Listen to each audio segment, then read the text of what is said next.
This is how you beat China. Fewer, faster, finer. And how much did you sell it for? Right at $6 million. I mean, right out of the gates, we were sued. And I was like, man, I think I just got fired. Got to fly up there and go to the Walmart headquarters and walked us through this place they call the layout facility. I've literally taken this huge risk. My family's at risk. Had this terrible accident, had a barbecue pit explode on me and put me in a burn unit. You are rejected. And so they turned us down. Can you tell me the story of how that happened? Is that Daymond John's company? I looked it up. Sure enough, that's Daymond John's company ordering my product from my website. This is honestly one of the most insane conversations I have ever had. Because when I watch Shark Tank, and I'm sure you too, we don't really think about what's actually going on. Because believe me, what's actually going on is not what you see. And after this conversation, I actually feel like I know the show quite well, because Mike has one of the craziest Shark Tank stories of all time. Although denied from Shark Tank, he ends up working with a shark anyway. Now he's done over $70 million in sales and has become a multi-millionaire himself. His business now, LoveHandle, has gone completely viral on social media and taken the world by storm. One of his businesses was even featured at the Super Bowl, and that's not even the company that he's working on right now. That's how insane Mike's story really is. So, without further ado, here is my conversation with Mike. And if you watch until the end, let me know what your response would be to the last question. I'll see you there. Mike, thanks so much for coming on. It's honestly going to be a pleasure to talk to you. I've researched a lot about your story, and I honestly can't wait to ask you some questions that I have. So 7 years after you graduated college, you were in this kind of normal corporate job doing PR, and then you decided to take the leap starting your first business. What made you want to take that leap? Well, Shani, first, thanks for having me on your show. And, that's a great question because, I was leaving a place of security. I had a great job, corporate America. I was public relations. I started as an engineer and I like to talk so much. They moved me into PR and, it was one of these things like my wife and I had just had our first child and we really had this focus of trying to grow, our investment in our family. And so we wanted her to be able to invest her time there. So we went from a 2-income to a 1-income family. So that happened a few years prior to my exit from corporate America. So my wife and I decided to start working on trying to create an extra side hustle, some sort of extra income. And so we started selling products at home and garden shows on the weekends. And that business actually grew as we started adding new types of products and product lines. And then eventually when I left my full-time job, we had a pretty good safety net. We had an income that was coming in from our side hustle. And so, a lot of people talk about burning the ships and taking the leap, but I'm like, build your ship on the side before you step onto it. And you can lower the risk. It was still very risky. I had 3 kids under 5 when I finally left corporate America, and the security of a regular income and health insurance and life insurance and pension plan. They had all of it, 401k matching. It was a lot of security, but it was a lot of limit to where I could go. It wasn't a glass ceiling there. It was an actual concrete ceiling. I was on the 33rd floor and we weren't allowed to go up any higher into the executive floor. So it was very frustrating to me because I felt like I was offering a lot of value to the company, but they weren't paying me what I thought was right. And so I said, well, I'm just going to take it into my own hands and we're going to do this as a family and try to see what we can do to try to come up with some more income. And that's how we got it started. Wow. So you really did things kind of the opposite how a lot of entrepreneurs do it, where, they start a company maybe right out of college, something like that. And then maybe it works out, maybe it doesn't work out. And if it doesn't work out, they go and get a normal job. So you had your first child and then you started a business sort of to supplement income to support your family. And then that becomes the main gig. Is that right? Yep. Yeah. The side hustle become the front hustle. And when I left, my regular job, I was actually making more money with my side hustle. So it was more of a transition, but anyway, that required years of sacrifice, 4 years of like every weekend, every holiday, every vacation day, sick day, even a few extra days I wasn't supposed to get was spent on my other business while still, trying to fulfill my main job. I can't imagine when you slept, having a side hustle, a full-time job, and a child. Did you sleep at all, or? I was funny. I was known to nap at work. I was the storeroom there. They would always catch me napping. I would blame it on blood sugar, but I was always catching up at work. So. That's amazing. That's a real entrepreneur right there. So tell me, why home and garden? So you mentioned that was the industry that you tackled. What made you see an opportunity in that market? Well, it was just consumer shows. So they don't really have them much anymore, but this was back in the early 2000s. It was still a big thing for people to go. You know, the internet shopping wasn't a thing yet. So people wanted to go shop. They had these consumer shows. You would go to a show and maybe the original idea was, you know, like you would get like landscaping rocks or like something like a barbecue pit for and you need to go like touch and feel and you would buy from the vendors there. But when people were there, it popped up this whole industry of like pitchmen. And so, you know, they're selling chamois and they're selling, you know, these magic mops and it's like an infomercial, but live. That's kind of the space we ended up in. We were pitching our products. I had a microphone, I had lights. I was standing up on two pallets up higher than everyone else. And so I would try to bring people in and explain to them. We were selling this product we called Rainsorb. It's a polyacrylamide. Actually, like Orbeez or the gel blasters they have these days are kind of that same type of material.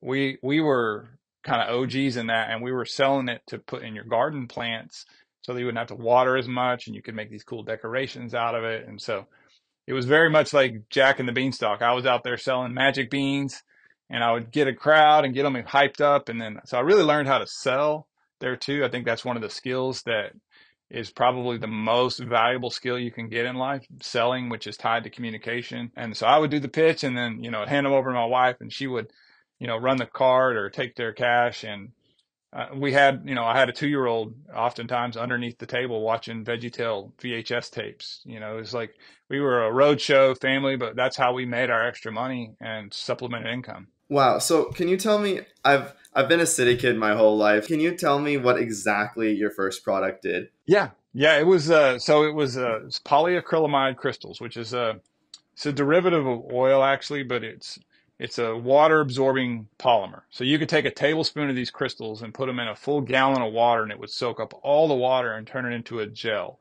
which is little pieces of gel, like Orbeez, if you know what Orbeez are.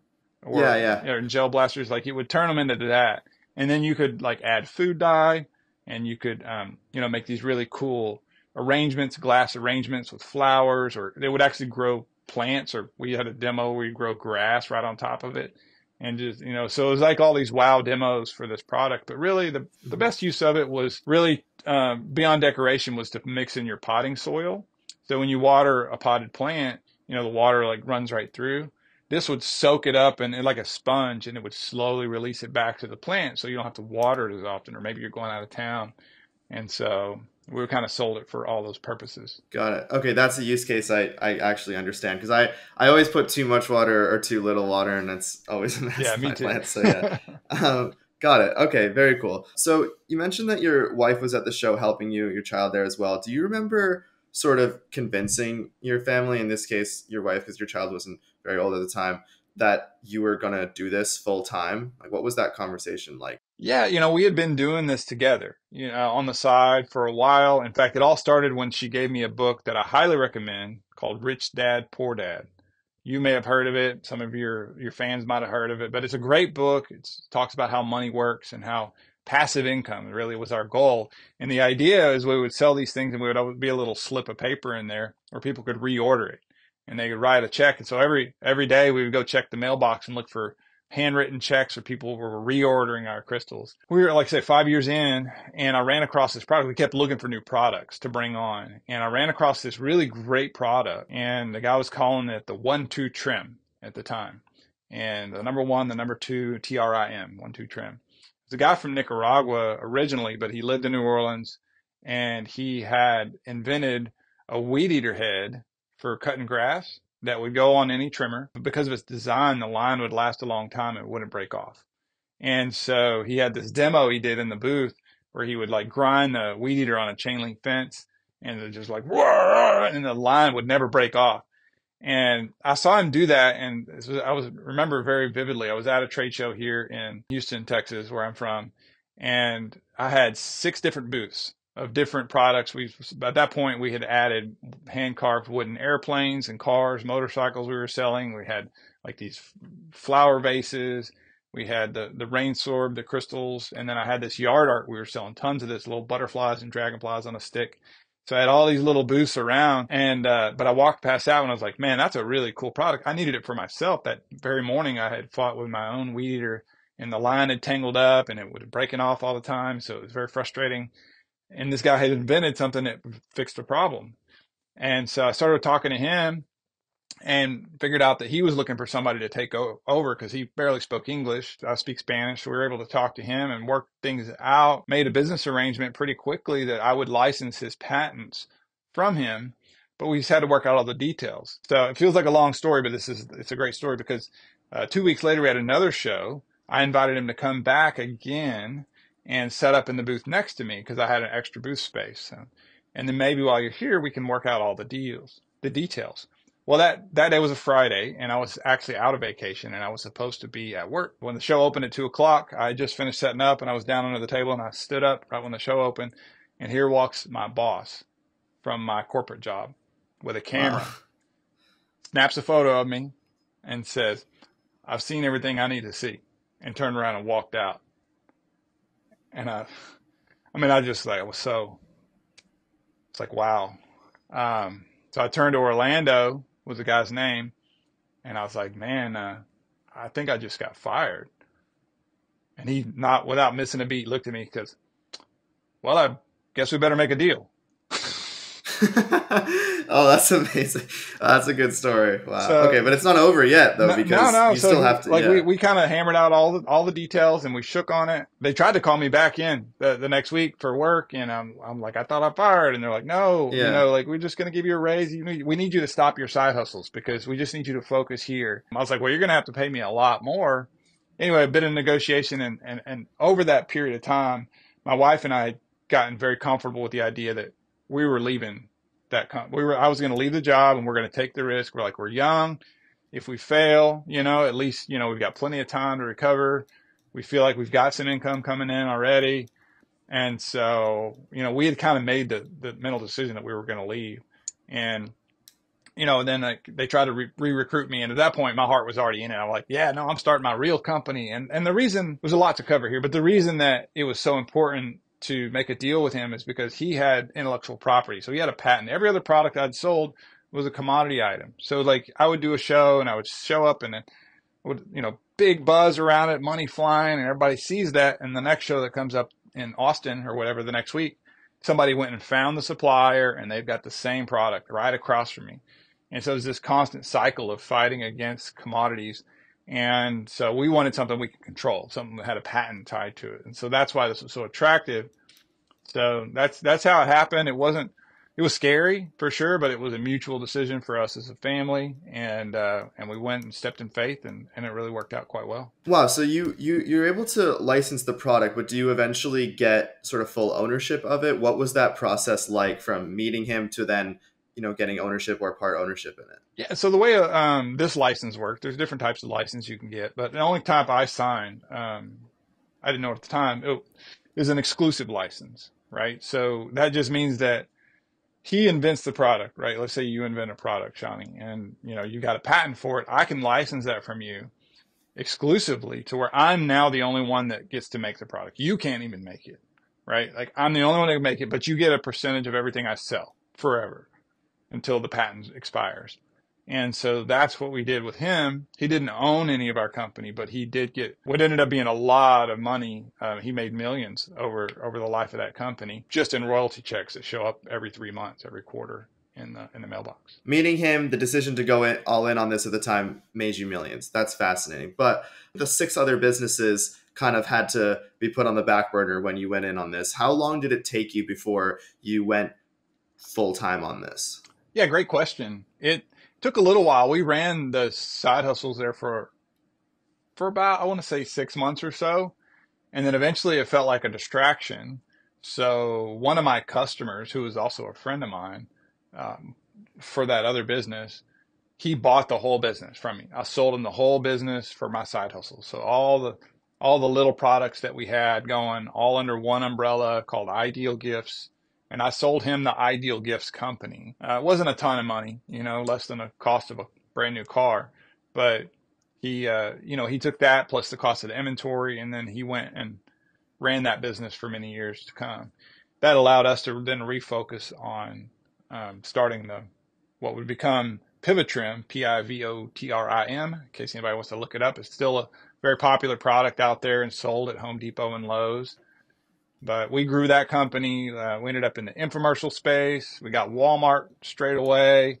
And we grew it pretty quickly with some innovation that we did to make it more efficient. We scaled up packaging, manufacturing, and started supplying the world with these weed eater heads. So. Going from a trade show to being in Home Depot, Lowe's, it couldn't have been easy. What were some of the challenges of actually getting into those stores? Because I've heard it's really, really tough to actually get in there. It's very difficult to get in. And, there's a lot that you don't know about what it takes to do business with big retailers like that. And it's probably a blessing that we didn't know, because we might not have done it because there's just so much involved. Yeah. I mean, right out of the gates, we were sued by a competitor who said that was his intellectual property, that was his patents. And so immediately we had to spend about $50,000 defending this new license that we had gotten. And then we paid $70,000 up front. So all the money I had saved up to that point went to purchase the upfront fee for this license. And then right after that, we get wiped out again. We had to go borrow money to fight. We didn't even have that much inventory at that point. So we kind of started out in a hole, but, we just kept pushing forward, and we started going to the very first trade show we went to. We were just really blessed, honestly, that we were able to get the Walmart buyer came by and had a spot in the category that he was trying to fill. It was another weed eater head that was just a piece of junk, and he was getting rid of it. And it was just, I don't know, it was a divine moment for us. So he invited us to Bentonville. We got to fly up there and go to the Walmart headquarters, and walked us through this place they call the layout facility. That's it's like an actual Walmart store, but no one's in it. It's completely stocked and completely empty. Weird thing. And we literally went over to the lawn and garden department. He's sitting there at a little 6-foot table, and we did our whole song and dance pitch. And he asked me, he's like, well, how much you gonna sell me this for? And I was like, well, I was thinking you could sell it for $20 and I'll sell it to you for 10. And he goes, look, you tell me how much I'm going to pay for it, and I'll tell you how much I'm going to sell it for. I was like, well, yes, sir. We started with them, but fortunately we went through a distributor, which made it a little easier, because someone that was already selling to Walmart was a business partner of ours that we had met. And so we just sold them all the product and let them deal with Walmart. And that was fantastic. Later on with Home Depot, we had to fly to Atlanta to this open pitch calls that they had. And we literally walked in the office of the buyer with a weed eater and a chain link fence. And we're sitting there grinding this weed eater on the chain link fence in his office to try to demonstrate. I'm a big believer that a presentation without a demonstration, nothing more than a conversation, right? You need to show how your product works. And so we did that in there, and he was pretty excited. The buyer gave one to his dad. And then the next week he called me. He said, man, my dad said this is the best thing ever. Let's talk. Let's get this going. And so we ended up getting into Home Depot and then Lowe's afterwards. We partnered with another person in the category who was actually our competitor. They came in and what they call bought the space. So a vendor can go in and say, I want to have, a candy vendor could come in and say, I want to have this whole section, and maybe there's a bunch of product already there. They'll actually have to purchase all the inventory that's there to have it taken off the shelf and thrown away, and then restock it for free and then pay some other fee. But that's just something that goes on. So somebody bought our category. It was our competitor. So we weren't able to sell to Home Depot anymore. But the buyer loved the product so much that he said, hey, y'all need to work it out. So we ended up doing business with our biggest competitor and just selling them product. And then they sold it into the store. About 3 years later, that same competitor bought our company for over $6 million. So. Well, okay.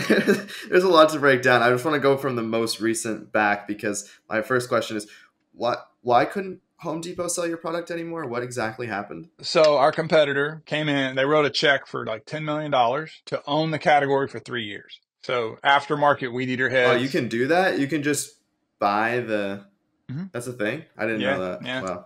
So they bought the space, and what it did, it allowed the retailer who had too much inventory from another competitor on the shelf that wasn't selling well, it allowed them to take all that inventory and wipe it out and start fresh. In exchange for that $10 million purchase, they got exclusivity for 3 years. No, they wouldn't buy any other weed eater heads or weed eater line from anyone else except for this one company. And so that's the way it went down. But fortunately for us, we were able to make a deal where our product was part of their assortment.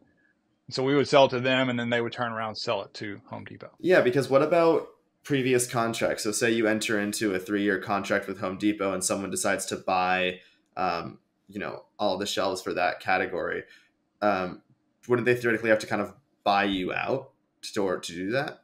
Yeah, if there was a contract. They happen, but they're not that common, right? Normally, it's just like the retailer, Home Depot or whatever, will just say, okay, well, we're going to buy some of your product and put it on the shelf. If it doesn't sell, then maybe we just don't pay you. Like big retailers are kind of notoriously tough like that. So, but there's not normally a contract like that. Was kind of a rare thing. I didn't even know it existed at the time until they gave me the call and said, hey, we can't buy your product anymore. And I was like, why not? So that's what I learned. Got it. So even today, going into a big store doesn't necessarily mean a 1 year, 2 year contract. No, doesn't necessarily. Sometimes it does. Typically, you can tell if you look, like there's typically like 4-foot sections, and they do 4-foot sections because that's the size that peg walls used to be. But anyway, so there'd be a section and it'll be all one brand. It might be cell phone accessories. Like, so now I'm in the cell phone accessory space. That's what LoveHandle does. But in cell phone accessories, somebody might have chargers and power banks and all kind of stuff, but they're all branded the same, right? They all look like the same boxes. And it'll start at one end of the 4-foot and stop at the other. And they call that a planogram.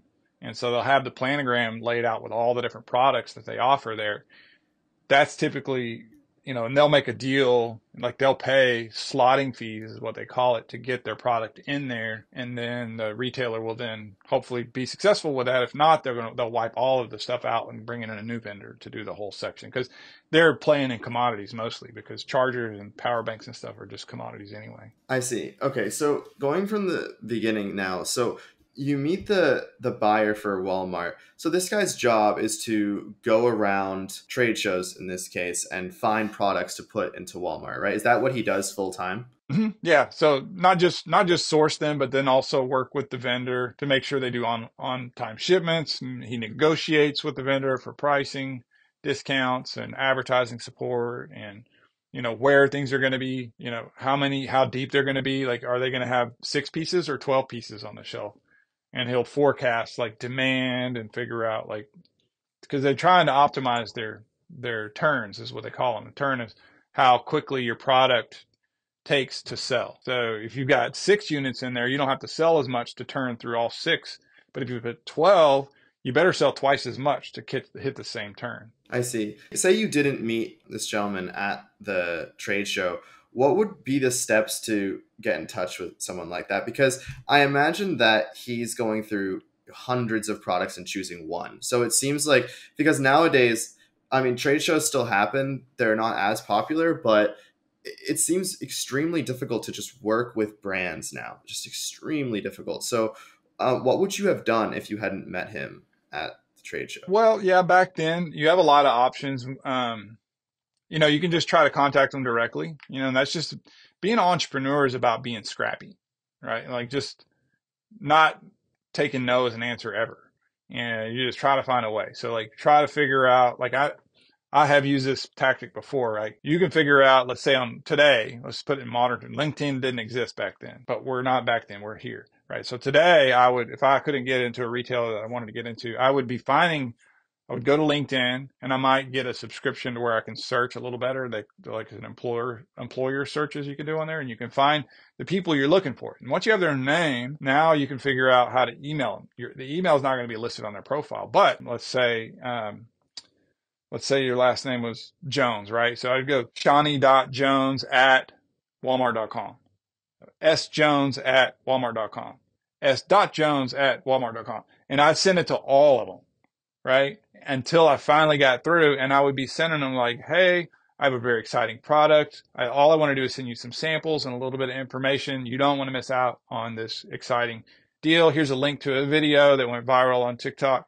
about my product, and whatever. And just, there's no cost to do that, but that's just a matter of hustle. You could also hire a rep, there are reps that specialize in certain retailers. There's Minnesota reps that focus on like Target and Best Buy because both of those corporate headquarters are located in Minneapolis. So Yeah. Okay. So things didn't pan out perfectly at Home Depot. What about Walmart and the other stores? What ended up happening there? well, it did work out actually because we worked with a distributor and they got it on the shelf. So we ended up being on all the shelves. I had on my wall, I remember I had a big list of all the retailers I wanted my weed eater head to be in. And right before we sold the company, I checked off the last box. So we were in Northern Tool, we were in Tractor Supply, we were in, every retailer in America, and we had gone international. We were in Europe, we were in Australia, we were in New Zealand, and I'd kind of maxed out the market. I felt like I really didn't have, not everybody cuts their own grass. So I didn't have, too much more ground to go cover. So, selling the company was it was perfect timing because I'd already saturated the market and I got paid a multiple of revenue at that point. So Yeah. But isn't there a crazy story about you and Walmart and selling this product? well, I mean, there's the crazy story was that, I mean, that was my first account that nobody ever gets that. And I wouldn't recommend it either, but like we were at that show. Yeah. That was literally our very first show, packaging our, first round of product in the booth that morning and hanging it up on the wall. Like our literal first production run was going on. And the first major contact we got was the head buyer for Walmart, for the largest retailer in America. Like, Yeah. it was crazy. Like, and up to that point, I was like, I'm not going to do business with Walmart. That is a reputation. But when he came over there, and said, I'm the buyer for Walmart, the first time he came around, he had his badges turned around backwards. Like, he didn't want to show people who he was, and I gave him this masterful pitch, right? It was whatever. It was a pitch, but I felt like it was great. And he went and stood over there like 10 feet away for a while. And then he turned around and came back and he's like, oh, then he said, disclosed who he is.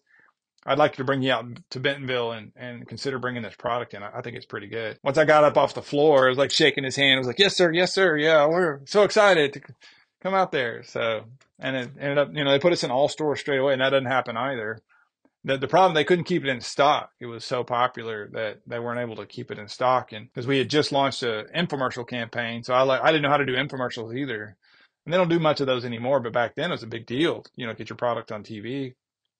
So figured out how to do that, and that's a whole story in itself how I went about figuring out how to do infomercials.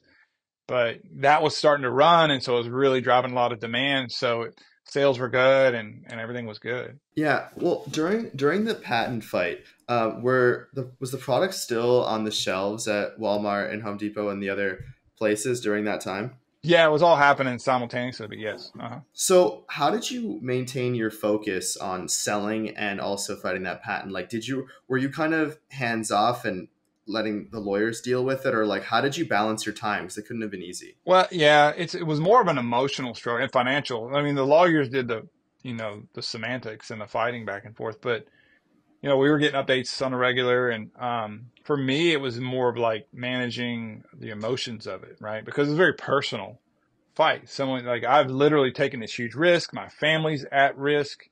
All of the wealth that I've, captured is at risk. And this guy's like saying, oh yeah, you just made the biggest mistake of your life and licensed a product that wasn't, this guy didn't have it to give to you. That was his what he was telling me. And so, you end up with a lot of doubt. But for me, it helped me grow in my faith too. I was praying and I was trying to, figure out is this real? And as it turned out, he was just posturing. This guy was just posturing. He was trying to keep us out of the industry. He didn't want another competitor to show up in there, but we just kept the faith. And then when the second patent actually issued, they actually named him in the patent and said specifically that these products were considered and they are not an infringement upon your products. And then it was public, and then that just killed the whole deal for him. So, well, that's fighting pretty dirty from that guy to literally go after someone's patent just because you don't want a competitor. That kind of stuff happens all the time. Of course it does. Yeah. Yeah. I mean, that's, yeah. And then the one with the bigger, pocketbook typically wins. So in this case, we were David and we beat Goliath. So beyond the patent fight, it seems like from the outside that things were pretty seamless, but I feel like things never are. What were some of the other big challenges that you faced with that first business that you overcame?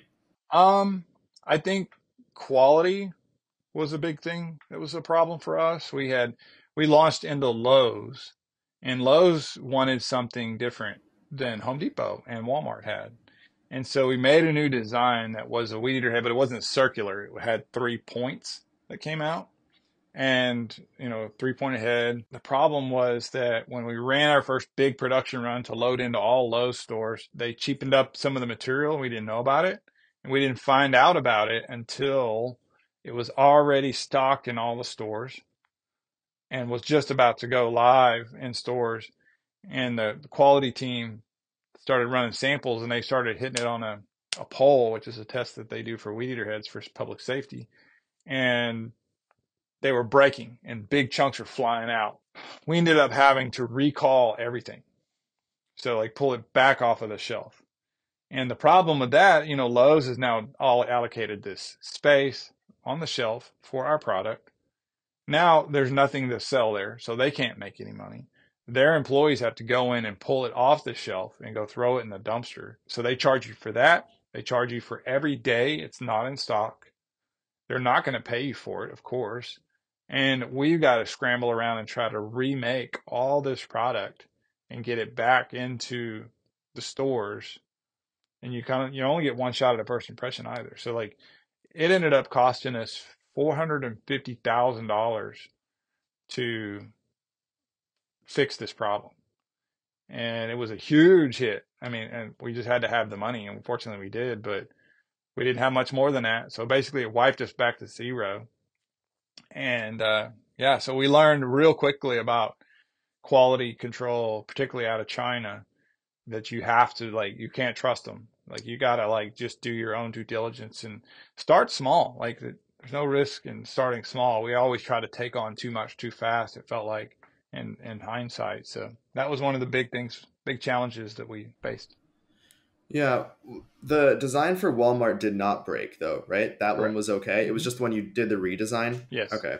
And when you did the redesign, did you do some of the tests on your own before sending it over, and it worked for you and didn't work for them? Or were things on such a tight schedule that you didn't have time to do that? No, we tested it. The problem was that so when you make, these were nylon parts, when you're supposed to add fiberglass to it for strength, like a surfboard, gives it that structure, or a boat. And they did not add enough fiberglass to it to give it the strength to match what we had tested out of their original shots, original prototypes that we made. And so if they had, it would have worked fine. In fact, we went back later and, remade it with the right material, and it was fine. It's just that they cut some corners and we weren't in there checking. I mean, it looks the same. It looks exactly the same. You would never know. So that was the thing. We just big fat assumption on our part. So did you have to go and order new parts? How did you solve it after they were breaking? How did you restock the shelves with products that did work? Yeah, we brought in third-party quality control testers, and so they would, every production run they would do, they would have to send us certifications of when they bought the raw material, the plastic pellets. So we would need to see that. We would need to see, we would send in inspectors from another company to show up, sometimes unannounced, and go look and make sure that they weren't cutting more corners. So it's like dealing with 2-year-olds, with a bunch of candy laying on the table. Like you can't trust them. So you just got to watch them. How many years after that did you go and sell this company after this situation with things breaking? We sold it. You did eventually sell it next year. Mm-hmm. Wow. And how much did you sell it for? Right at $6 million. Congrats. That's an amazing story. And that's only for your first business. And you go and start 2 more after that. Yeah, that's true. Or at least 2 more. Right. So how much of a break did you give yourself before entering the Lion's Den again? Well, actually none. When I was in the process of selling the business, so when you go to sell a company, there's this process, especially for, a sizable amount of money, there's this due diligence process you have to go through. And so they're going to need to know, they ask you these list of questions and more questions and more questions. So I was going through that. Actually, in the middle of that, we just moved to a new house and had this terrible accident, had a barbecue pit explode on me. It was like and put me in a burn unit for weeks and had skin grafts and all this craziness. Well, while I'm sitting there in the burn unit, I'm doing the the deal for closing it and answering emails still. And then I had already started a deal for my next business, and I needed to close that deal. So I closed both of them from the burn unit, where we were acquiring a new patent for an underground tree stake. It's called Tree Stake Solutions today. But it was a lady here in Houston that had invented this product. I licensed the patent from her, and we still run it today. But they kind of happened simultaneously, where I sold one and started the next one. All from the burn unit. Yeah. Well, I mean, that's the part Wow. that was most impactful. They Yeah. kind of overlapped a little bit, but they definitely both happened there. There was one day I was doing both, very important deals on both, and doing transactions and stuff from there. So it was just kind of this, I don't know, Yeah. deep reflective moment for me. Yeah, I'm sorry. I'm confused on the timeline. So the second business started before you had officially sold the first one? Is Yeah, it that was right? almost simultaneously. Yeah. Okay, and who bought your first company? We sold to a company called Jarden.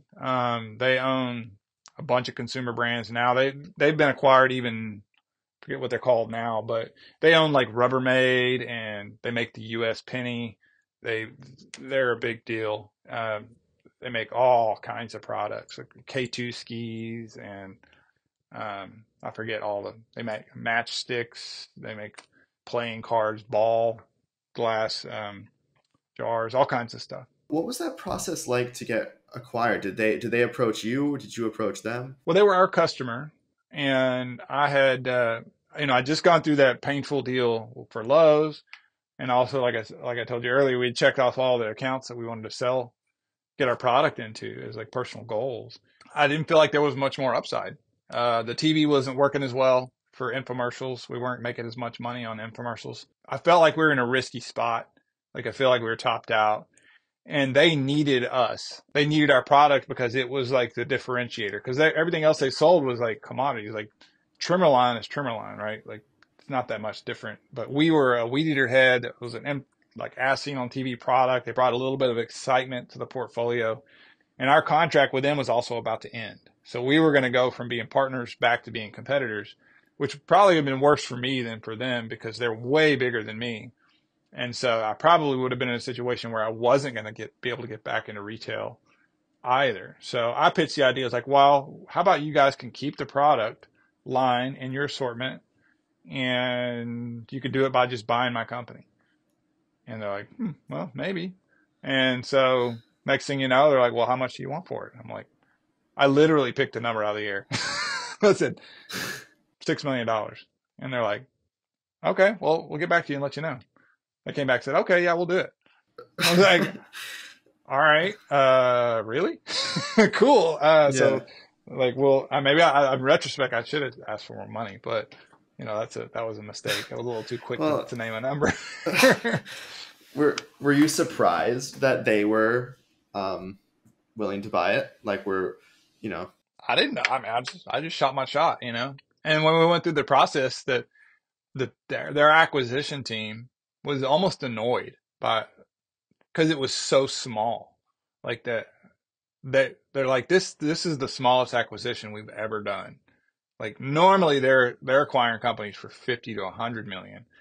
And so they were like having to like, I do all this work for a $6 million company. Like, oh, like, and for me, I'm like, oh my God, I didn't own all the company at that point. We had raised money from, family and friends. And so the cool thing was that we were able to then, when we did exit, it was a blessing to so many people. My brother, he built half of his house that he lives in today, like out of it. And my grandmother, she got a big check and was able to, my grandfather passed away shortly after. So she had this money to take care of her now into her old age. And my aunt, she bought a van. She's like, hey, my van, thanks.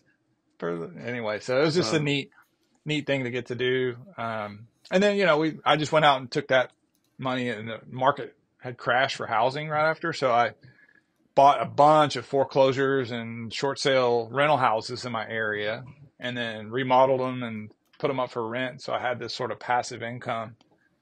So I kind of got into real estate for a little bit with those resources. But then I've since had to sell all of those houses because this LoveHandle thing has taken over, and it's been just such a cash consuming business that it required me to just keep turning over my Monopoly card. If you ever played Monopoly, you got to turn it over and like you can like get a little cash from the bank if you mortgage.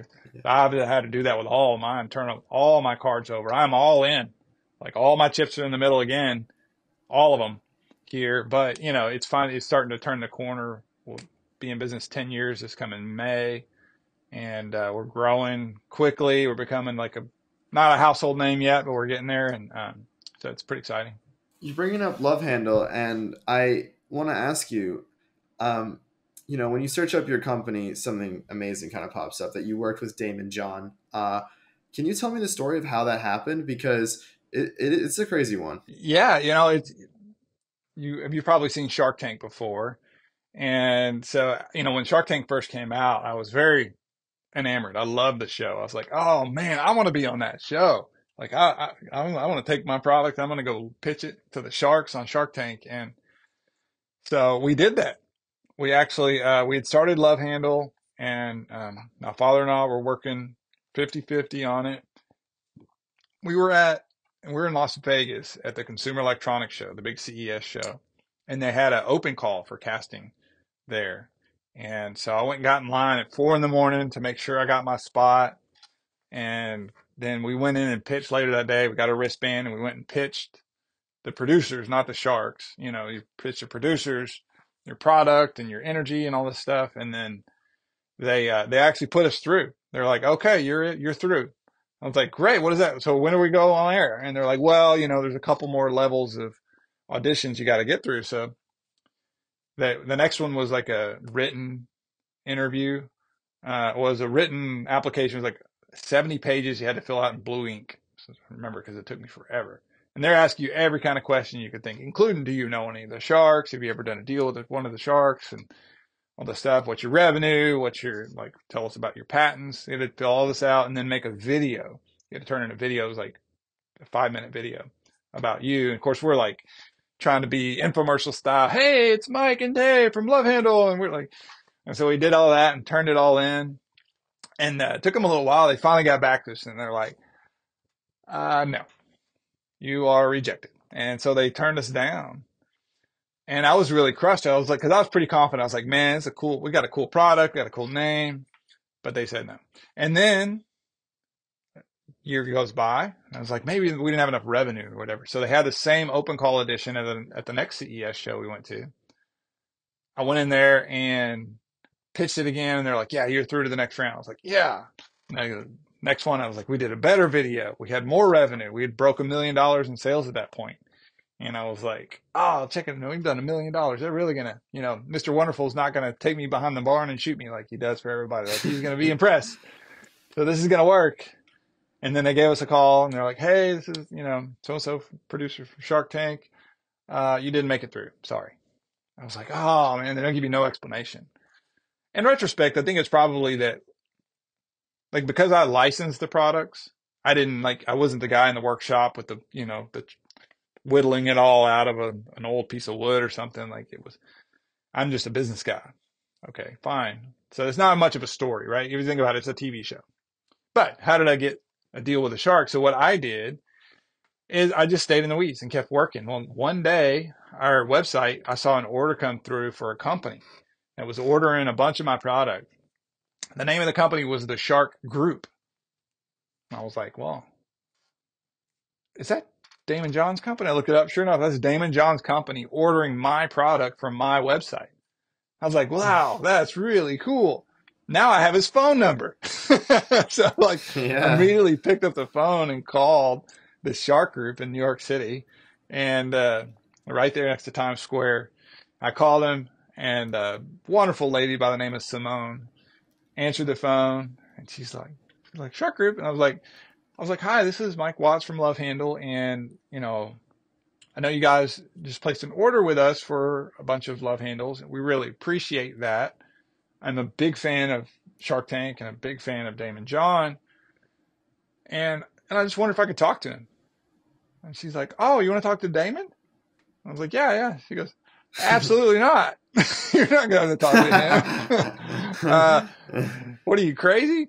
Anyway, so but I built some rapport with her, and, and a really piece of advice to anyone out there, like there's always gatekeeper people, right? And having charisma and trying to connect with people and learning how to communicate with people is so valuable, whatever it is you're trying to do. So I built a relationship with her, and I said, well, let me send you some extra. I'm going to send some extra stuff for you. And I'm going to send you some extra to like share with everyone else in the office. Okay. Yeah. That's very nice of you. So I sent all this stuff. Everybody didn't hear much for a little while, but then I saw he launched his book, Rise and Grind. And I was like, oh, that's cool. Well, we can customize ours. So we customize our phone grips. For anybody that doesn't know, what a LoveHandle is, it's this phone grip, sticks on the back of your phone. And but back in the day, it was a small one. It was just a strap, sticks on the back of your phone like this, right? Hands free. And it could be a stand too, right? That's the Pro model. The Pro model now has the stand, works in 2 directions. Yeah. It's also magnetic, so you can stick your phone to anything metal. Got interchangeable straps. But back then, it was just what we call the original now, but it was just the LoveHandle. And that's what they were using. But I can customize them. I'm sitting right now in our factory in Houston, Texas, where we make them, because I was so frustrated with the Chinese issues.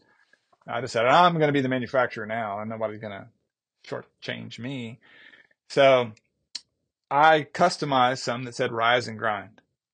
And I put them on these custom cards that were like a promo for his book for him to give away at his book signings. That's how I was doing book signings. So I started sending these into their headquarters.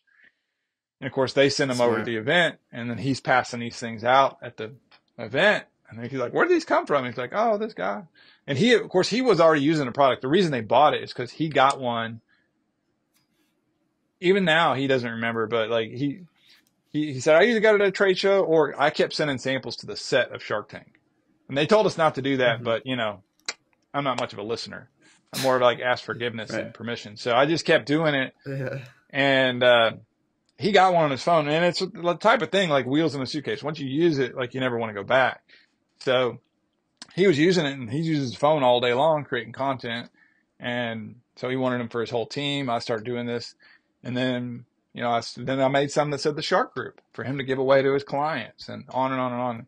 Next thing you know, a couple months go by, and the phone rings one day out of the blue, and it's Daymond and his president of the Shark Group, Ted, and they call, and they're like, hey, Mike, we really appreciate all the stuff you sent. It's very thoughtful, and, we're sitting here looking at all these pitches on Shark Tank, and there's just so many, like, very weak products and not really much you can do with them, but yours is customizable. It's on a phone. It's really cool.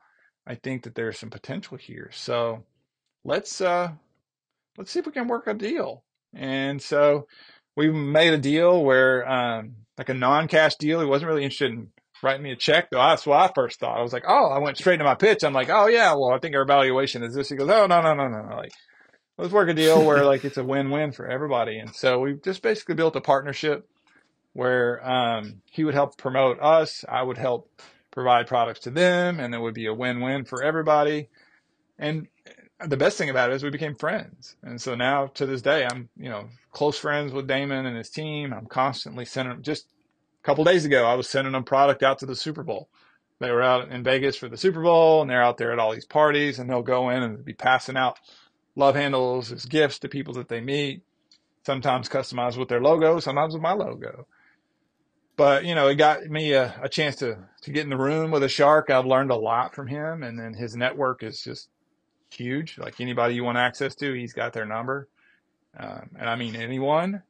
So it's pretty neat to be able to have that kind of access. And, I was out to dinner with him one night in Vegas, and I didn't know who else was coming to dinner. It was just us really. And then Mark Cuban walks in, sits down next to me. So I got Daymond John across from me and Mark Cuban next to me.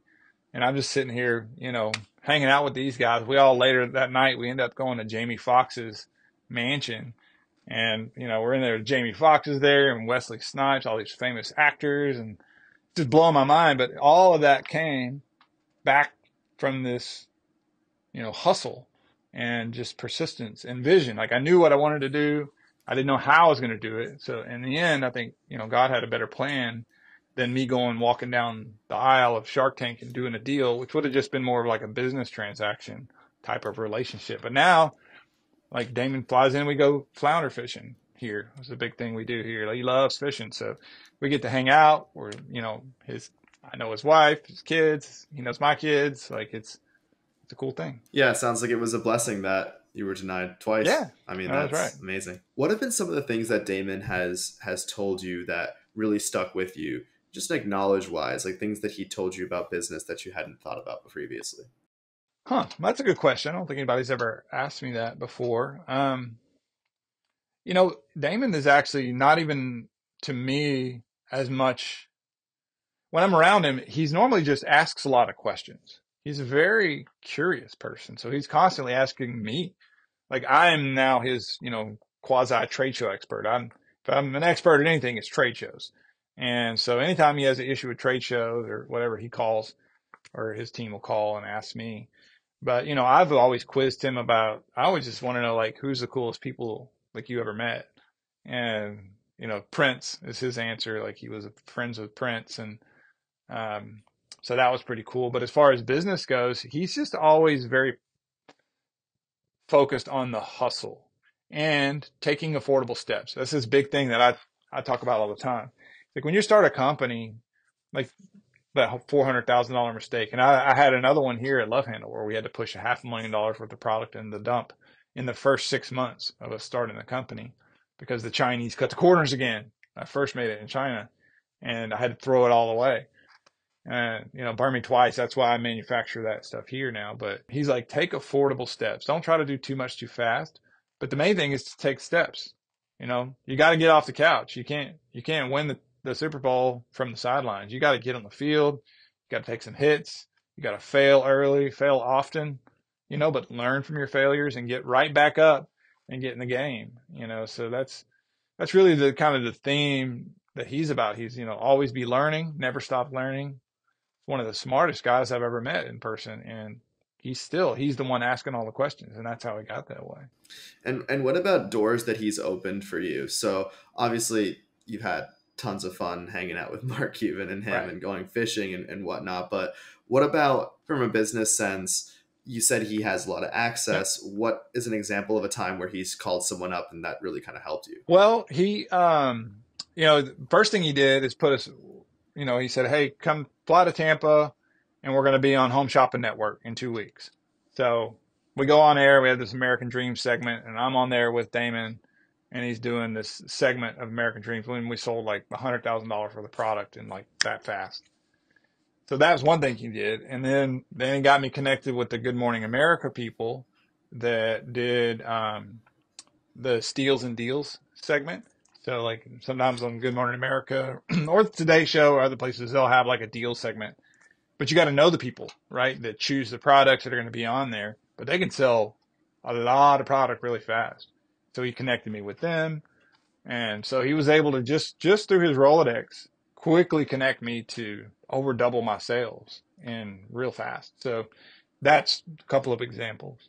I've always watched Shark Tank and thought, even just giving them a tiniest bit of equity, if it helps open a door, it's like, it's worth it. Like, and it seems like you got that as well, where it's like just one call, can it make all the difference, right? Like, because it could be a year of work for you and 5 seconds for them, right? Yep. No, that's very, very true, Shani. It's one of those things that like access is everything and they can do things really fast. But at the same time, they're not miracle workers, right? They're not like magicians and, that they got to where they are with hard work.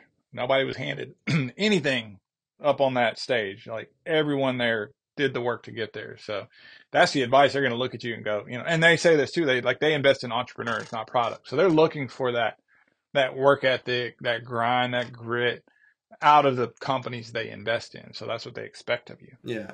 I'm about to say, and I'd love your opinion on this too, is that, people talk about how networking is like the most important thing. And I feel as people that have truly the best network and the most access are ones that put in the work. Can you really have a Rolodex with all this access without the work? Like, could you shed some light on that? Like, are people just master networkers and they have that without the hard work, or it's kind of... Well, I mean, the Rolodex comes from, I mean, you have to work at building it, right? And the only way you get somebody's contact that is of value is because you have some sort of connection with them, right? And that's a very structured thing. So like, let's say you're out there listening to this podcast and you're trying to figure out how to get someone, like you see someone, hey, I'd love to be able to like connect with them. What you don't want to do is go up there and say, hey, I'm Shani and I've got this really great product. I'd like to ask you some questions about this product. And what you need to be doing is trying to add value to them some way and getting them to break down the barriers of like talking about themselves, things they care about, right? You're good at asking questions. Clearly you're doing this and you seem to be very good at it. That's the strategy you need to take, but you're investing. Like it's a very purposeful thing. You're going to say, hey, Mark, I'm really a big fan, Mark Cuban, let's say, like, I'm really a big fan of you and everything you've done in entrepreneurship. I loved how you basically were the first to broadcast local stations nationally and turn that into an amazing company. That's just so impressive to me. And now on the Mavericks and everything, could you, tell me a little bit about like your journey and like what you care about the most? What's most important to you these days? And just try to do whatever you can to get them to break down a wall and where they get to like share some of what they care about with you, because that builds a two-way street, right? Because then all of a sudden they're like, oh, this person really cares about. They're not just trying to get something from me. These guys are always trying to get, right? Everybody wants to get something, right? But if you're like just care about what they care about, and they can share that with you, now you're going to build a connection. Now, when you text that number, if you get it, they're going to text you back because they're like, oh yeah, that's that guy. They'll remember that, right? Like, so you got to invest. So that's a hustle of its own kind, to invest in relationships and trying to give value to others. That's the reason Daymond called me. Like, he didn't take my call, right? He called me because I had continued to give value, keep pushing until how much more can I do for him? And even to this day, that's all I really think about. Like, how can I do something that's going to help him? And then when I need a favor, if I ever need a favor, then you're definitely going to do it. So, yeah, that's good advice. It's making me think twice about how I reach out to people. So you're basically saying, get people to talk about themselves. Is that and yeah, that's brilliant, honestly. Well, it's a principle from a book called, by Dale Carnegie. It was written back in the 30s, I think, called How to Win Friends and Influence People. So if you haven't read that book, you definitely read it. All your followers should listen to it too. It's funny. I know how popular that book is, and hearing you say that will make me actually read it now, because people talk about how much they love the book, but I just don't hear examples of like what they actually say. So that's the motivation I needed. Can you tell me how you initially got the idea for LoveHandle? Well, LoveHandle was a very purposeful launch, in the sense that I had been looking for something great. And I definitely was interested in the tech space because I saw when you launch a company, it's like, it's really important that because nothing happens quick, right? Pretty much plan it's going to be many years before you're going to see profits, no matter what you do. So you better pick something that's going to be relevant in a few years and hopefully growing. So for me, it was actually a friend of mine that ran across the same guy I had sold the other company to, the Ideal Gifts company. He was out there selling that stuff and he ran across this product, and it was called Thing Sling at the time, actually. And Thing Sling was a stick-on phone strap. And he's like, man, this is a pretty cool idea. I bet Mike would like to see this one, because he knew I'd been looking for something. So he brought it to me and we sat down and looked at it together and worked out a deal that, I was like, man, that's pretty cool. At first he was just looking for help with manufacturing. He was thinking about trying to take it on himself. And I was like, well, let me go meet with the inventor. Let's see how this goes. So that was on a Saturday. On Monday, I'm on a flight to Minneapolis to go meet the inventor. Take him and his wife to dinner. I said, look, I just sold this other company. So this is like, the whole burn unit thing was like 3 months prior. I just launched another company, but then I saw this one and I'm like, man, this product is amazing. Like, this is really is a winner. So I flew up there, met with him, and then basically hashed out a deal straight away. And about 2 weeks later, I own the exclusive license to what would become the LoveHandle. That's kind of the way that played out. And then, we've really worked at it hard since then. Can you tell me about how, when I see gadgets like yours, I sometimes will see like copycats on Alibaba or Temu or something like that. How do you deal with that? Like, what is the approach to deal with That's that? a great question. And, it was a bigger problem early days, so here we are in 2024. We started the company in 2014. For the first few years, it was pretty quick because we found some success online and some stores. And next thing you know, there's copycats were coming out. And, you can do a certain amount about it. You just have to figure out like where your fight is worth your effort. So like back in the day, we were on Amazon and there was a copycats coming on our listings all the time, fake products. They would, customer would go on there, go to our listing, and then would be like sold by someone else, like underneath it. And it would be a fake, it would be a piece of junk, and they would break their phone and they're like, hey, your product, caused me to break my phone. And so we kept fighting. We actually were fighting with Amazon about that. And one of the things that can help you the most is by having a trademark. So the LoveHandle name, because a trademark is something that makes sense to the computer because it's a group of letters, right? Anything that anybody that uses LoveHandle in a phone accessories category, well, they can't use it without my permission, right? It's only me. But if it's a patent to say, hey, you patented something that does this thing, it's hard for it to know does it or doesn't do it. Does that make sense? I don't know if I explained that well, but like it's a group of letters is something protectable. It helps, but when you do see copycats like this, is it often because this company did not file a trademark properly? Because can't you get around that? Like, can you go into a little bit more about the process of trademarking? Well, let's stay on the like how to fight them first, Yeah. because I think it's important. You want to go through like if it's Amazon or Alibaba or Temu, whatever, you're going to need to go on there and file with them a cease and desist, and you're going to need to go on there and give them your copy, prove to them, hey, I own this idea, I own this product. Here's a list of all the sellers that are currently selling fakes. And they may or may not do something about it. There's agencies out there that'll go out and do this for you. But the big thing is to beat them on offense. Like you can play defense, but you're never going to make any money doing that, right? What you need to do is be on offense. And what that looks like is innovation, differentiation. So rather than like, even to this day, I'm pretty sure you can go buy fake original love handles. But with a black strap or something, right? But we were doing really cool designs, on trend designs. We were doing customized stuff. So we actually grew that business mostly because of doing company logos on it. So we were making them for Samsung and Apple and, Ford and BMW and everybody. And they were giving these out at trade shows with their logo on it. So they get their logo on the back of the phone. So we were able to, because of that, like China can't compete with that. They would order 200 and we could produce them in 24 hours and get them out the door. And so we created a business that was what they call the blue ocean. There's another book recommendation for you called the blue ocean strategy. But it's like, don't fight in the red ocean, even if it's the ocean you created, right? Your product. And so there's a bunch of people trying to make copies of it. Try to find a way to make it so they can't compete with you and beat them on offense and then continue to innovate. So that's where we developed the Pro, which allowed, to have a kickstand on it. But this product is very hard to make. We actually made 500 versions of it before we actually got it to work with a dual locking kickstand.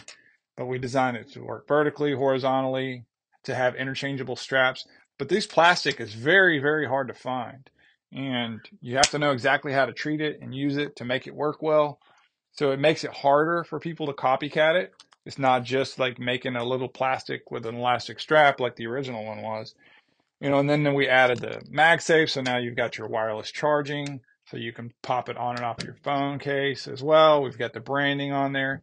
Plus with a big brand and social media presence, people, they want the original brand. They want the one that they've seen. They want the one that celebrity has, the one that Daymond John's talked about. So having a brand really helps with that too. I mean, you could go buy shoes, right? But why do you buy Nikes? Well, because, right? It's a brand name. So that's, brand in the end is really what helps protect you from that copycat thing. There will always be a market for the Temus of the world, which are bottom feeders in my mind, where, you just got super low quality, kind of looks like it, or even if it's as good a quality, like it's just not from the original manufacturer or original brand. But if you can get distracted and focus on that too much, and you will lose all the momentum you had as a brand. So my advice is protect what you can protect, but then keep innovating and then beat them, because you're throwing passes down the field faster than they can catch them. Yeah, absolutely. And the one thing they absolutely cannot copy is your ability to sell and think. Because honestly, when I see your product, my mind would only go to consumer. I would think B2C because it's goes on your phone, but you thought, Right. wait a second, let's sell to businesses, because selling to businesses is 99.9% of the time more lucrative than selling to consumers. So how quickly did you think of this B2B idea? Because it's smart. It's smart. Yeah, I mean, pretty quick. Our issue with quality, again, came back up. I alluded to it earlier. We made this huge production run. I created an infomercial for LoveHandle when we started. The infomercial was a flop. People had moved off of TV and onto socials for shopping, but I didn't. I missed that train. My ego was too big because I just made all this money, and that's why I was deserved to lose it, and I did, because I ordered literal $500,000 worth of product. I was like, we're going to sell a ton of this. We're going to be on TV. It's going to be a big success. The product was crap. We threw it all in the dump because there was no way to fix it. There's no refunds in China. And we said, we're going to figure out a way to make this here. And so we actually worked with the inventor, the original inventor of the product, John Murphy, who's actually here today, funny enough. But he helped us build the machine. So we actually built our own machines that build our product in the building. So it's not just hand assembled. These are like homemade manufacturing equipment that we made we've got a machine up there that's made over 12 million parts, finished goods on it. And it's this little homemade thing. It's really cool. So, but we started working with our elastic supplier. We wanted to source elastic domestically, and there's only a few textile companies left in America. So we were up in Rhode Island, Providence, Rhode Island, elastic manufacturer up there. And the owner, I had written this book called American Dragon. And it was kind of the similar concept of the blue ocean strategy, but he was just like, this is how you beat China. Fewer, faster, finer.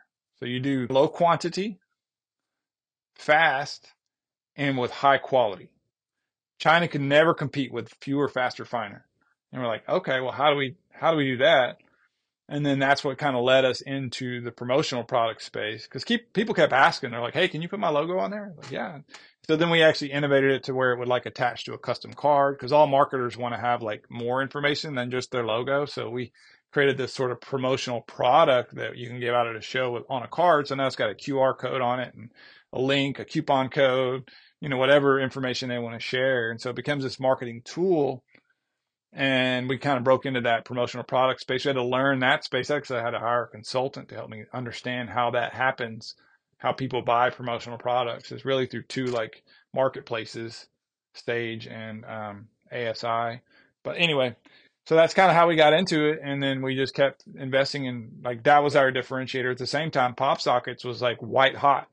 They were the hottest thing on the planet of all products. Like, everybody wanted a pop socket. So we were like, I was both frustrated because we felt like we were the innovator in the space, and they were a cord wrapper that people confused to be a phone grip.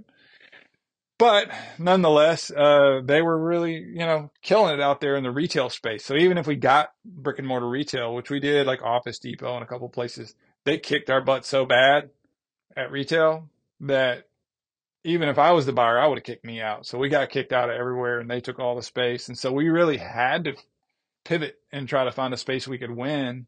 And that's where we ended up in B2B promotional products. So kicked your butt, meaning like it wasn't selling well in retail? Is that what you mean? Mm-hmm. Got it. Okay. Yeah. Yeah, because people, they wanted the pop socket. It was the thing. It was the cool thing to have. Yeah. So you found your niche by being able to customize it. You would say like more than half of your revenue is from B2B customizations? It was prior to COVID, 85% actually. And then when COVID happened, I mean, we were in the top 5 of all promotional products in the world. And when COVID happened, people stopped going to trade shows. All trade shows got canceled. All the orders we had in house got canceled. We had no business left instantly overnight. And so we were like, okay, well, what do we do? Like, we got to pivot. We got to find some way to do this. So that's when we started working on, during COVID is when we finished working out the development for what would become the LoveHandle Pro with the kickstand and the magnets and everything like that. And then we relaunched coming out of COVID as a direct to consumer and retail brand.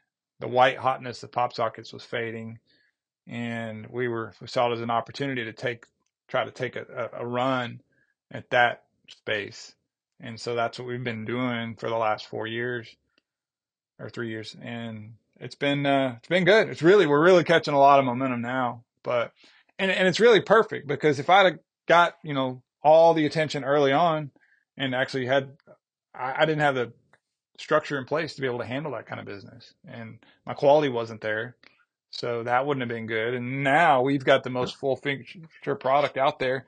And I even just launched this. This is my favorite thing. Like, so now my customers keep asking for more, right? So this is the one. This is the wallet. This is my personal phone with my personal credit cards and everything in it. But yeah, I can hold 4 credit cards in here now, and I still get to keep a kickstand, and it's MagSafe, so I can like detach it for wireless charging. It's the most full function phone accessory there. Yeah, that's sick. I gotta get one. That is actually really sick.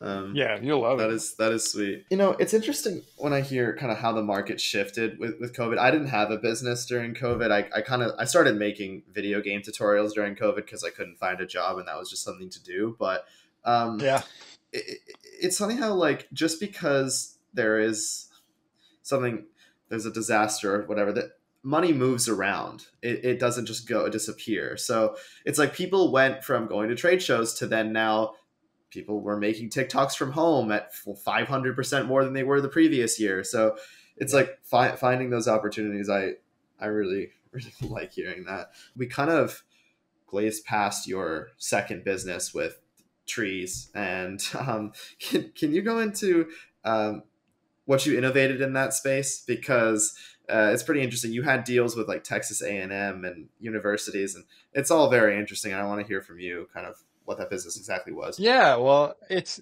the business is called Tree Stake Solutions, and our mission there is to improve the way that trees are treated. So, when you plant a tree, it's a transplant, right? It's like breaking a leg, and it's got to reset itself, right? Because it's coming out of a pot, or they dug it up out of the ground somewhere and moved it. So like they put a CVS, they're going to put some trees in the parking lot or whatever, and then they're going to put the metal poles to hold it up because they're trying to get the root ball to reset back in the earth, right? The life of a tree is in the root system, and it anchors back into the earth. And I think trees are one of the most amazing. I'm a huge tree fan. They're beautiful. I think that we really don't respect them enough for how special they are, and especially the old ones. But that's part of the reason that I have that business, because I'm so passionate about trees. I love trees, and the reason that they're anchored the way they are is because that's the way they've always done it. That's literally the reason, because it's not the best way to do it with poles and wires and hold it up in the middle. Like, you don't hold a fishing pole in the center, right? You hold a fishing pole at the base and allows it to flex. And same thing with the tree, like with the wind and everything, it needs to be able to flex. If you hold it in the center, it's going to break or it's going to damage the tree. And plus it chokes the tree too when you attach to the center. So our innovation is around basically simulating a fully developed root system with, what we've done is create like a C-shaped rebar ring that we slide over the top of the root ball, which is the root's mass. And then we have anchors that go down into the earth below where you dug the hole. So what we call undisturbed soil below the hole. And that cinches that ball, like a ball socket for your shoulder, let's say, into the earth where it can't move. And if you hold the base steady, then the little feeder roots can grow, and it can expand, and it can set into the soil around it and eventually establish itself. Then you can take the brace off, right? Broken leg, take the brace off. It's healed. It's back. It's one with the earth again. So that's sort of what we're doing with our product called the Root Anchor. And it comes in like different sizes based on the size of the tree. There's 15 gallon, 30 gallon, 45, all the way up to 300 gallon huge trees. And we've partnered with, our products they were used on the Super Bowl actually this last weekend. The trees that are around that anchored with That's the Atlanta awesome. Braves That's so stadium, cool. the Dallas Cowboys stadium, tons of playgrounds and, parks and things like that. They don't have the poles and wires up, especially the ones at public places.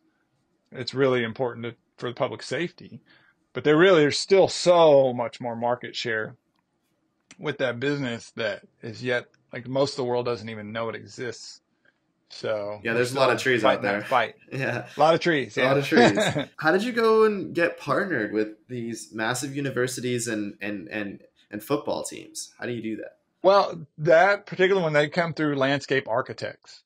So when they're going to design let's say Texas A&M is going to rebuild their stadium, right? They're going to go hire an architect to build the building or build the structure. And then they have a landscape architect that's going to design what trees are going to go where and how it's going to look and all that stuff, right?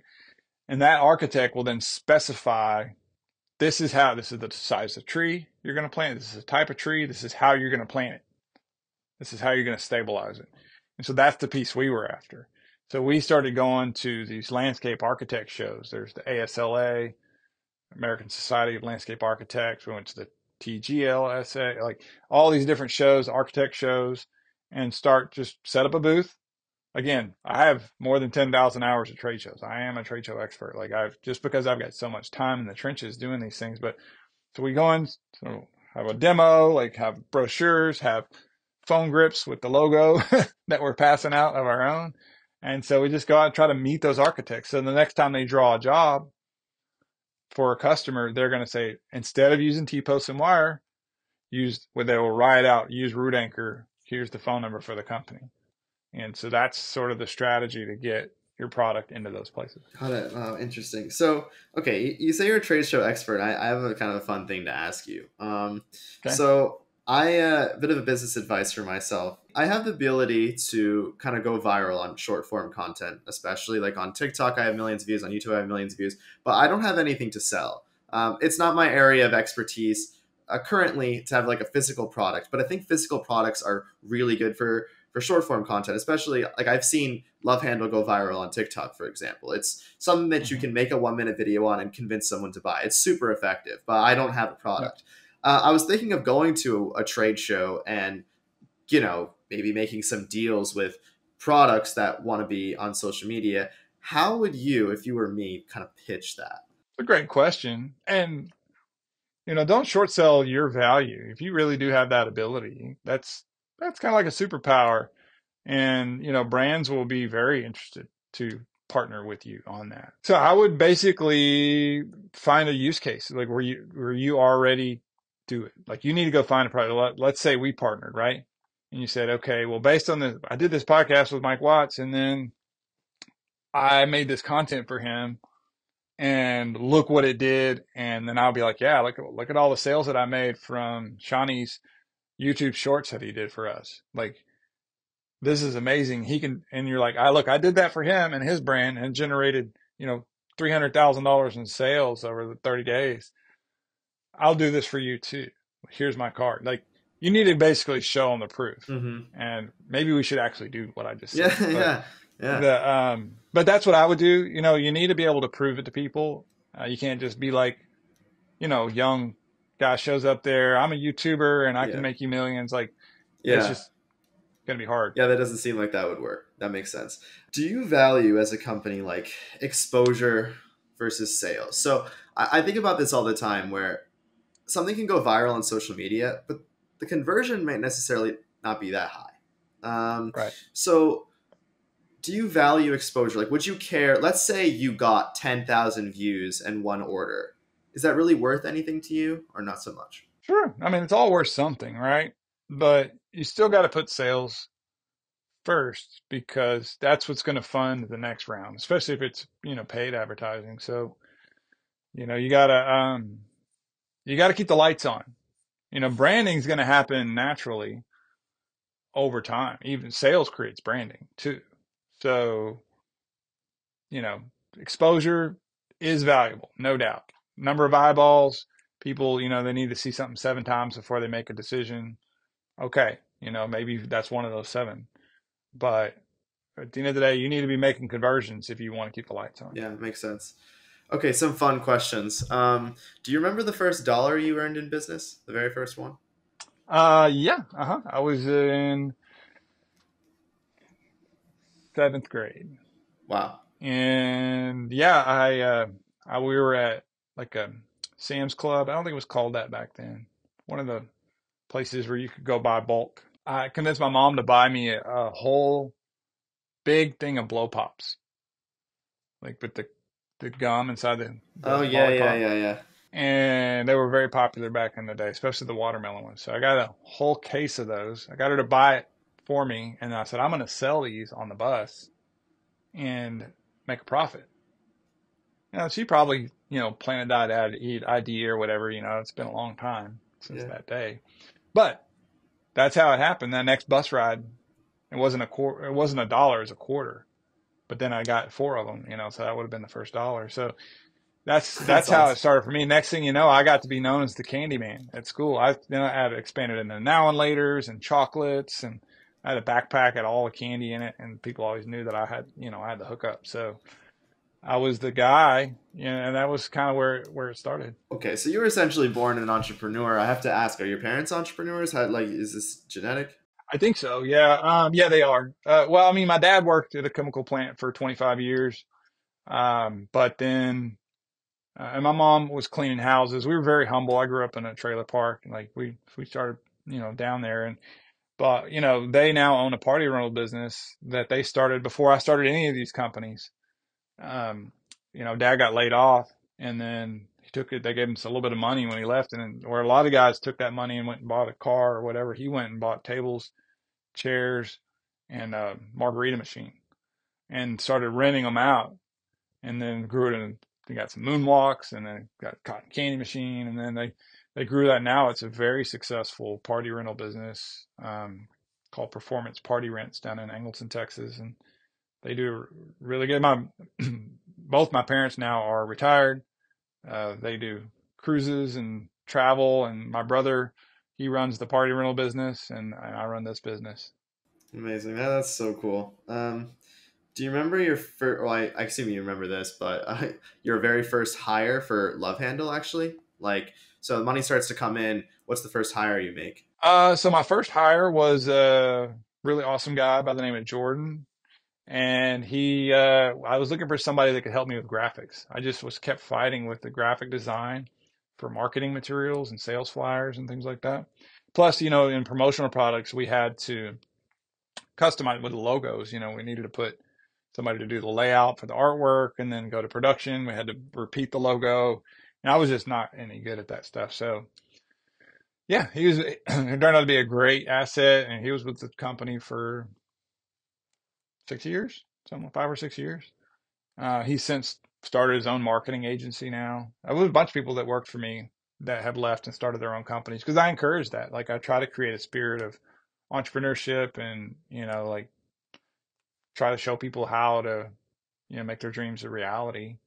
So yeah, Jordan Campos, really amazing guy. Advice is tough. I always say advice is kind of tricky because it's different for everyone. But if it is potentially a one size fits all, can you tell me the first hire? Should it be someone that um, it's a job that you can't do yourself and you need help with, or a job, or can it be a job that you do very well and can teach it? Like which one does it? Which one is it usually more of? Like when No, people you definitely need to compliment yourself. Like you need to figure out what you hate doing or what you're bad at that the company needs. And it might got it. be, a lot of entrepreneurs that are not very organized, right? So like you need to bring in a type A person that's like super organized and maybe they know finance or something that QuickBooks or whatever, but nobody is fully rounded. Like there's always gaps. Even if it's something you can do, if you hate doing it, you need to try to think about backfilling that. And, you know, just try to make 2 halves of the thing come together. So Yeah. What are some like money mistakes that you see my generation making? Like when you look at young people, like what are they not doing right now? I think that probably consumerism's a little too strong. They're spending more. I mean, I don't hear as much about investing as I should. I think they're not buying real estate. I think that they're renting when they really ought to be house hacking, which is like where you go out, try to get you some income where you can get a loan, right? Go out and instead of buying a house, buy a fourplex, live in one of them and rent the other three out. And then eventually, rent the one you're staying in, rent it out because you bought another fourplex and you moved to that one. If you do that 3 times, you'll have 12 rental units generating probably $1,500 a month each or so. Who knows depending on where you're at. Next thing you know, you've got $12,000 a month coming in, whether you show up to your job or you don't. Like, that's a great plan, but it takes sacrifice and it takes, preparation. You have to work on make sure you have good credit. You have to have the down payment. You need to be responsible. But the earlier you can start that compounding effect really, really benefits you. So start investing early. If you were given $1 million, how would you invest it today? I'd probably be a similar answer. I'd either start another business or do real estate of some kind, depending on my goal with the money and I guess my age, but I don't know. I'd probably start a business. Yeah. If you had to put it into LoveHandle, how would you use it? Like what hire would you do? Would you make more? What would you spend it on?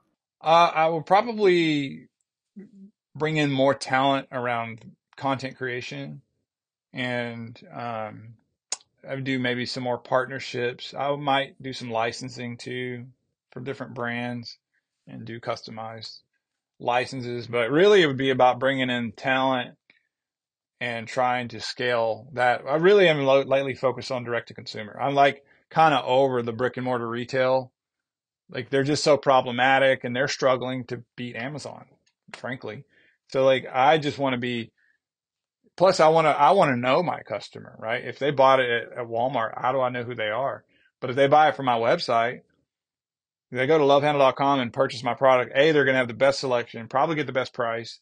And I can now communicate with them and let them know about new product releases and what we're doing in the community and why they should care about our brand. And like, I can get to hear what they want me to make next and things like that. So I really would want to focus on building out ways to get more awareness about my product. And it would, bring on talented people like you that knows how to get eyeballs on things. So thank you so much for coming on. This was a really great chat.